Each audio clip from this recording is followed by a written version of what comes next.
Assalamu alaikum wa rahmatullahi wa barakatuh. Bienvenue sur l'Arche de la foi. Si vous ressentez le besoin de nourrir votre âme, d'ouvrir votre cœur à la lumière d'Allah, alors abonnez-vous et laissez-vous guider, mot après mot, vers la profondeur de ce qui vous habite déjà. Il y a des prières qui ne franchissent jamais nos lèvres, des mots que l'on garde enfermés, non par oubli, mais par épuisement. Des invocations si subtiles qu'elles ne prennent pas la forme du langage, mais s'élèvent sous forme d'un frisson, d'un soupir, d'une larme retenue, d'un silence lourd chargé d'espoir. Et c'est dans ce silence que réside l'un des mystères les plus profonds du lien entre l'être humain et son Créateur. Et ton Seigneur dit, « Invoquez-moi, je vous répondrai ». Sourate Ghafir, verset 60. Mais est-ce que l'on a vraiment compris ce que veut dire invoquer? Est-ce nécessairement un discours articulé, une requête prononcée dans une langue précise, ou bien est-ce un élan du cœur qui ne trouve pas toujours les mots? Allah as-Sama, celui qui entend tout, ne se limite pas à ce que la langue dit. Il entend ce que la langue n'a pas encore eu la force de dire. Il entend le cœur qui se contracte dans la nuit. Il entend l'âme qui gémit sans bruit. Il entend ton regard perdu dans le vide, et il sait. Il sait ce que tu as tué, ce que tu as enfoui, ce que tu crains même d'avouer à toi-même. Il y a un moment où la douleur devient prière, où le manque devient invocation, où le soupir devient une demande puissante, aussi puissante que les mots les plus éloquents. Parce que ce n'est pas la forme qui compte, mais l'intention, la direction du cœur. Pense-y, la dernière fois que ton cœur a été lourd, quand tu as fermé les yeux pour ne pas pleurer, quand ton souffle s'est arrêté un instant sous le poids du chagrin, tu n'as peut-être rien dit, mais Allah t'a entendu. Il connaît le regard furtif des yeux, ainsi que ce que les poitrines recèlent. Sourate Ghafir, verset 19. Il connaît, ce mot seul suffit à apaiser l'âme. Il connaît sans que tu parles. Il répond sans que tu demandes. Il bénit même ce que tu ne savais pas formuler. Parce qu'il t'aime d'un amour que ton esprit ne peut contenir. Alors pourquoi attendre de tout formuler pour croire que tu as été entendu? Pourquoi croire que le silence est vide? Il ne l'est pas. Le silence, quand il est offert à Allah, devient le plus beau des langages. Question à l'âme. Combien de fois as-tu sous-estimé la puissance d'un simple soupir adressé à ton Créateur? Le soleil tombait à pic sur les pierres brûlantes du désert. Le silence de l'infini s'étendait dans toutes les directions, et au milieu de ce vide écrasant, une femme seule courait. Ses pieds frappaient le sol dur entre les monticules de Safa et de Marwa. Elle n'avait pas d'eau, pas d'abri, pas de secours. Son enfant pleurait de soif, couché sur le sable, sa petite gorge sèche poussant des gémissements que seule une mère pouvait supporter. Mais de ses lèvres, rien ne sortait. Pas un mot. Seul son cœur parlait, criait, suppliait. « Oh Allah, sauve mon enfant !» C'était Hajar, l'épouse d'Ibrahim, la mère d'Ismaël. Son nom, son courage, son histoire ont traversé les siècles.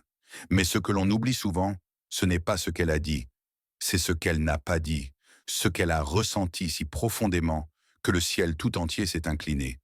Elle n'a pas articulé une longue prière. Elle n'a pas dressé ses mains vers le ciel en formulant des invocations élaborées. Non, elle a couru, elle a espéré, elle a supplié en silence. Elle a mis toute son âme dans cet élan, entre deux collines. Et Allah l'a entendu. Dans ce désert vide, Allah a fait jaillir l'eau de Zamzam, une eau bénie, sacrée, éternelle. Pas en réponse à des mots, mais en réponse à la prière du cœur. Et il vous a donné de tout ce que vous lui avez demandé. Sourate Ibrahim, verset 34. Quelle est cette force invisible qui transforme le silence d'une mer en un miracle qui traverse le temps? Quelle est cette lumière qui éclaire les pas d'une femme abandonnée dans un désert, jusqu'à en faire un rituel que des millions d'âmes reproduisent encore aujourd'hui dans le pèlerinage sacré?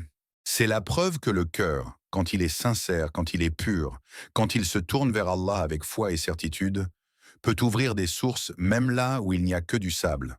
Aujourd'hui, tu te tiens peut-être toi aussi dans un désert émotionnel, un désert de solitude, un désert d'attente et de vide. Tu as peut-être l'impression que personne ne voit ce que tu ressens, que personne n'entend le cri silencieux de ton âme. Mais le désert d'Hajar nous apprend ceci. Allah entend le cœur avant la langue. Il voit le pas que tu fais dans l'invisible. Il répond à ta foi avant même que tu la formules. Et parfois, dans l'épreuve, Allah ne t'accorde pas immédiatement une issue, mais il t'offre une zamzam intérieure, une source d'endurance, de foi, de sérénité.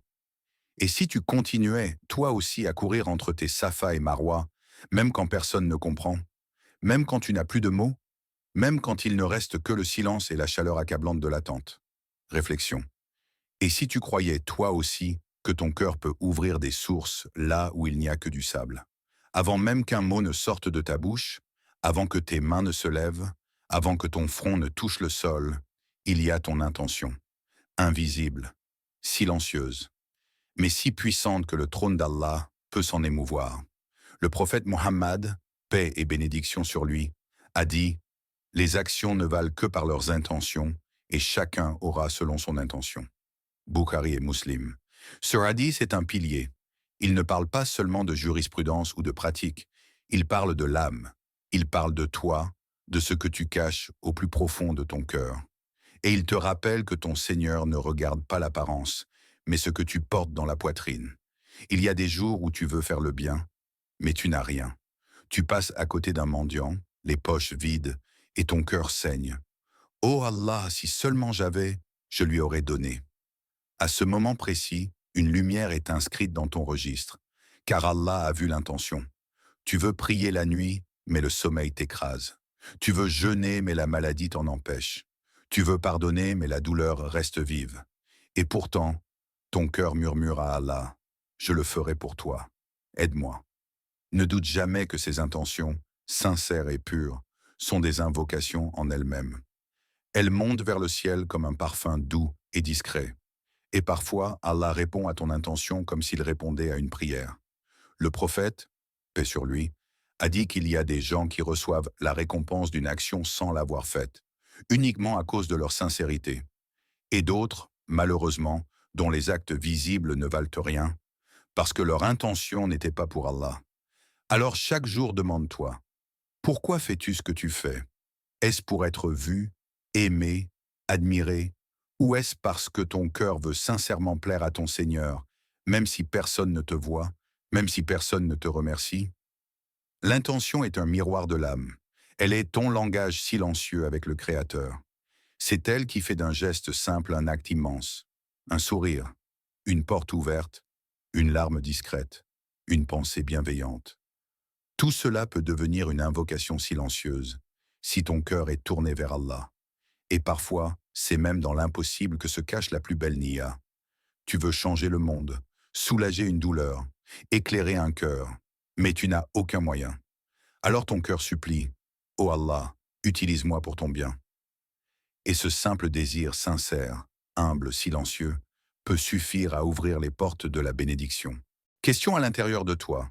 Que dit ton intention aujourd'hui, même si tu ne dis rien avec ta langue? Il y a des prières qui ne se récitent pas. Elles s'effondrent, elles s'écoulent, en silence, comme une larme qui coule sans bruit sur un tapis de prière, comme un front qui touche le sol sans formuler un mot, comme un cœur trop brisé pour parler, mais trop vivant pour abandonner l'espoir. Certes, c'est dans le rappel d'Allah que les cœurs trouvent la tranquillité. Sourate Ar-Ra'd, verset 28. Oui, c'est là, dans la douleur nue, que commence la vraie invocation. Pas dans la belle diction, pas dans les longues phrases, mais dans cette faille intérieure qui s'ouvre et laisse entrer la lumière d'Allah. Une sœur, il y a peu, a perdu son emploi. Tout s'effondrait autour d'elle, ses projets, ses rêves, sa sécurité. Elle n'a pas crié, elle n'a pas accusé. Elle s'est simplement retirée dans sa chambre, a fermé la porte, a posé son front sur le sol. 2 rakats. Pas un mot articulé, seulement des sanglots, des battements de cœur qui murmuraient « Oh Allah, je n'ai que toi ». 2 semaines plus tard, une offre arrive. Non seulement meilleure, mais plus proche de sa foi, plus alignée avec ses valeurs.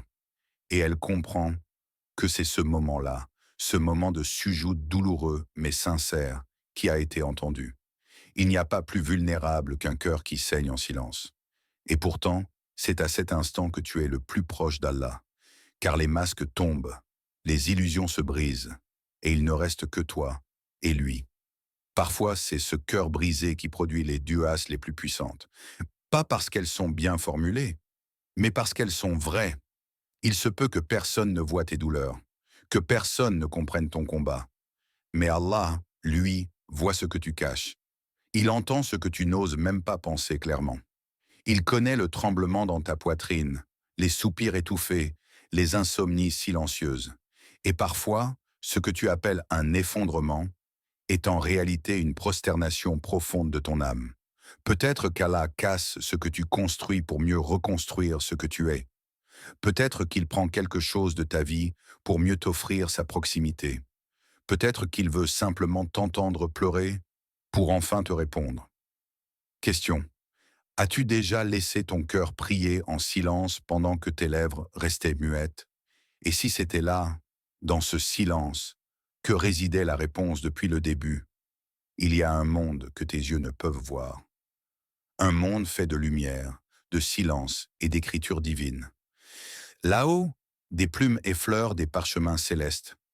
Les anges notent, le ciel écoute, ton cœur chuchote, et l'univers spirituel se met en mouvement. Il ne prononce pas une parole sans avoir auprès de lui un observateur prêt à l'inscrire. Sourate Kahf, verset 18. Mais, et si tu ne dis rien, et si ton âme, dans son intimité, dit des choses que ta bouche ne formule pas? Est-ce que cela aussi est noté?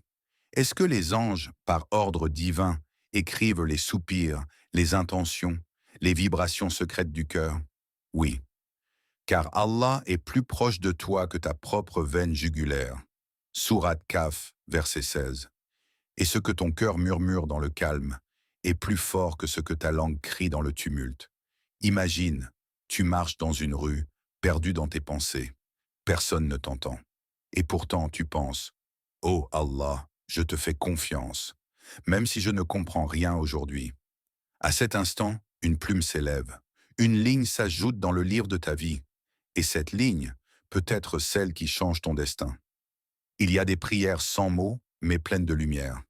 Des invocations sans voix, mais pleines de vérité. Des battements de cœur si sincères qu'ils suffisent à ouvrir les portes fermées. Tu crois que tu es seul dans ta chambre, dans ta douleur, dans ton espoir muet?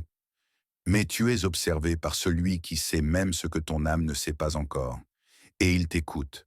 Des feuilles invisibles sont tournées chaque jour. Et peut-être qu'à l'instant même où tu doutes, où tu espères en silence, un ange écrit « Il a eu confiance, il a invoqué sans mots, qu'on change son histoire. » C'est là toute la beauté du rapport entre le cœur et le divin. Ce que tu ne vois pas agit pourtant pour toi. Il suffit d'un battement sincère, d'un élan d'amour pour ton Créateur, d'une pensée pure, silencieuse, pour que quelque part dans les cieux, une ligne change, une bénédiction descende, un destin se transforme. Réflexion. Peut-être que la prochaine bénédiction de ta vie a déjà été écrite à l'encre d'un battement de ton cœur. Il était vieux, son dos était voûté par les années, ses os affaiblis, ses cheveux embrasés de blanc comme les cendres d'un feu ancien. Et pourtant, dans ce corps fatigué battait un cœur qui espérait encore, un cœur qui n'a jamais cessé de murmurer à Allah, même quand tout semblait perdu. Zacharia, alayhi salam, s'est levé, seul dans le sanctuaire, à l'abri des regards. Il n'a pas élevé la voix, il n'a pas frappé du poing, il n'a pas hurlé à l'injustice. Il a juste dit, doucement, sincèrement, « Mon Seigneur, mes os sont affaiblis et ma tête s'est enflammée de cheveux blancs, et je n'ai jamais été déçu en te priant, ô mon Seigneur. » Sourate Maryam, verset 4. Quelle invocation, quelle foi, quelle intimité entre une créature affaiblie et un Créateur infiniment puissant. Il n'y avait pas de grand discours, pas d'orateur, pas de foule, juste un cœur vieux, mais encore vibrant, qui parlait à Allah. Et Allah a répondu, non pas avec un simple réconfort, mais avec un miracle. Un fils, Yahya, pur, dévoué, prophète. Ô Zacharia, nous t'annonçons la bonne nouvelle d'un fils. Sourate Maryam, verset 7. Cette histoire est plus qu'un récit. C'est un rappel vivant que les mots du cœur, même chuchotés dans l'épuisement, montent comme une lumière vers les cieux. Zacharia n'a jamais douté de la réponse d'Allah, même si la logique humaine aurait dit que c'était fini. Et toi? Combien de fois as-tu abandonné avant même de murmurer? Combien de fois as-tu cru que ton silence ne comptait pas? Combien de fois as-tu douté qu'un cœur sincère pouvait traverser les voiles de l'invisible?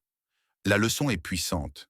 Ce que tu dis avec ton âme, ce que tu verses en silence dans le sanctuaire de ton cœur, est entendu par celui qui répond même dans le silence. Allah n'a pas besoin de cris pour entendre. Il n'a pas besoin de spectacle pour exaucer. Il entend la foi dans une voix tremblante. Il voit la lumière dans un cœur patient. Zacharia, alayhi salam, t'enseigne que l'âge, la fatigue, les circonstances, rien ne peut empêcher le cœur de parler à Dieu. Question. Combien de fois as-tu douté qu'un simple murmure puisse traverser les cieux? As-tu déjà pensé à tout ce que tu as, sans jamais l'avoir demandé? Tu t'es levé ce matin. Tes yeux se sont ouverts. Ton cœur battait. Tes poumons se sont remplis d'air. Tu n'as pas eu à supplier pour cela. Tu n'as même pas eu à y penser. C'est simplement arrivé. Tu respires. Tu marches. Tu sens. Tu touches. Tu entends. Et pendant tout ce temps, tu oublies souvent que rien de cela ne t'est dû. Ce sont des réponses silencieuses à des prières que tu n'as même pas su formuler. Et si vous comptiez les bienfaits d'Allah, vous ne sauriez les dénombrer. Sourate An-Nahl, verset 18. Et si Allah avait répondu à ton besoin avant même que tu le ressentes? Et s'il t'avait protégé de malheurs que tu ne verras jamais, parce qu'ils ne t'ont jamais touché? Et si certaines épreuves n'ont jamais eu lieu, parce qu'il t'en a écarté sans bruit? Regarde ton corps. Chaque battement de ton cœur est un miracle. Chaque cellule qui fonctionne dans l'ombre, c'est un système complexe, précis, parfait.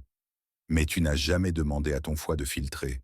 Tu n'as jamais prié pour que tes reins fassent leur travail. Et pourtant, ils le font, chaque jour, sans relâche. Regarde ton quotidien. Le toit au-dessus de ta tête, l'eau que tu bois, la sécurité de ta rue, la personne qui te sourit sans raison. Combien de ces bénédictions sont arrivées sans que tu les demandes? Et si Allah n'attendait même pas que tu parles pour te combler? Et si sa miséricorde devançait même ton besoin? Et si ta gratitude était bien trop silencieuse pour égaler sa générosité? Peut-être que ton cœur parle sans que tu le saches. Peut-être qu'il exprime des choses dans sa douleur, sa fatigue ou sa joie. Et Allah l'écoute. Ton cœur est une langue. Il n'a pas besoin de mots. Il parle par ses espoirs, par ses peurs, par ses élans, par ses silences. Et Allah, il est celui qui comprend toutes les langues, même celles que tu n'as jamais apprises, même celles que tu ne sais pas exprimer, même celles que ton âme chuchote pendant que toi tu dors. Alors aujourd'hui, prends un instant, regarde autour de toi, regarde en toi, et dis « Merci, Ya Allah, pour ce que je n'ai jamais su te demander. » Tu as prié, tu as attendu, tu as espéré, mais rien n'est venu, ou du moins, rien de ce que tu avais demandé. Et dans ce silence, tu t'es peut-être dit « Pourquoi? Pourquoi pas maintenant? Pourquoi pas moi ?» Mais Allah, lui, ne répond pas seulement à ta voix. Il répond à ton cœur. Et surtout, il répond avec sa sagesse, pas avec ton impatience. Le Coran nous rappelle « Il se peut que vous aimiez une chose alors qu'elle est un mal pour vous, et que vous détestiez une chose alors qu'elle est un bien pour vous. » Allah sait, tandis que vous ne savez pas. Sourate Al-Baqarah, verset 216. Tu vois, ce que tu crois être un silence peut être un délai bienveillant. Ce que tu penses être un refus peut être une protection. Et ce que tu vis comme une attente interminable peut être un détour vers ce qui est meilleur pour toi. Il y a des bénédictions qu'Allah retarde exprès, parce qu'il veut que tu sois prêt à les accueillir. Il te construit, il t'épure, il t'élève. Et parfois, cela demande du temps. Laisse-moi te raconter l'histoire d'un frère. Il voulait sincèrement se marier avec une sœur. Il priait jour après jour. Il rêvait de ce foyer, de cette stabilité, de cette vie partagée. Mais à chaque fois qu'il avançait, quelque chose bloquait. Un refus, une complication, un éloignement. Il ne comprenait pas. Des années passent, puis il rencontre une autre femme. Pas celle qu'il avait en tête, mais une femme pieuse, stable, douce, éclairée. Et à travers elle, il se rapproche d'Allah comme jamais auparavant. Et là, seulement là, il comprend. La bénédiction n'avait pas été refusée. Elle avait été réservée. Allah n'avait pas dit « non », il avait dit « pas maintenant ». Parce que ce maintenant ne l'aurait pas fait grandir. parce que cette autre personne n'était pas la lumière dont il avait besoin pour son cheminement. Et parce que, souvent, ce que l'on désire est bien en deçà de ce que l'on mérite, si seulement on laisse Allah choisir. Alors, aujourd'hui, peut-être que tu attends une réponse, une délivrance, une ouverture. Mais ce que tu vois comme un délai est peut-être une bénédiction programmée, non pas à ton moment voulu, mais au moment juste. Et si cette bénédiction que tu espères est déjà en route, et si elle traverse les chemins secrets de ton âme, pour n'arriver qu'au moment où tu seras capable de la recevoir et de la remercier comme il se doit, parfois, Allah ne change pas les circonstances immédiatement. Il change ton cœur d'abord, pour que quand la bénédiction arrive, tu la reconnaisses, et tu t'en émerveilles. Fermez les yeux un instant. Laissez le silence vous envelopper, comme une douce couverture protectrice.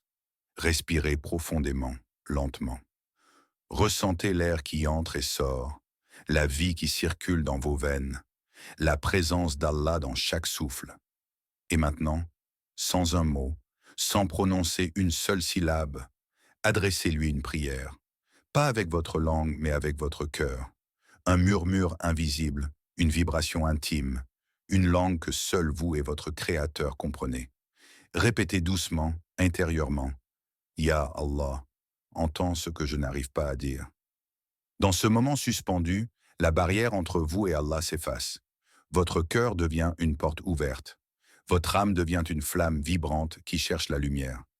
Allah dit dans le Coran, « Invoquez votre Seigneur en toute humilité et discrètement. » Sourate Al-Araf, verset 55. C'est dans ce secret, dans cette intimité, que la prière se fait pureté. Elle n'a pas besoin de mots sophistiqués ni de discours parfaits. Elle est simple, sincère, profonde. Votre cœur, avec ses silences et ses soupirs, devient la langue la plus belle. Parce qu'elle est authentique, parce qu'elle vient de cet endroit où la vérité vit. Et dans cette vérité, il y a une force infinie. Une force qui peut transformer une vie, changer une destinée, guérir une blessure. Imaginez un instant, et si ce simple acte, ce murmure intérieur, pouvait être le début d'un chemin nouveau, un chemin de paix, de confiance, de lumière. Et si aujourd'hui tout changeait, parce que vous avez parlé avec votre cœur, le plus beau dialogue est celui qui n'a pas besoin de mots. Il est là, entre vous et votre Seigneur, à portée d'âme, accessible à chaque souffle. Alors, prenez ce moment, prenez ce silence, et laissez votre cœur prier. Si vous avez aimé ce voyage au cœur de la prière silencieuse, abonnez-vous à l'Arche de la foi pour continuer à explorer ensemble les trésors cachés de la spiritualité islamique. Qu'Allah vous bénisse et illumine votre chemin.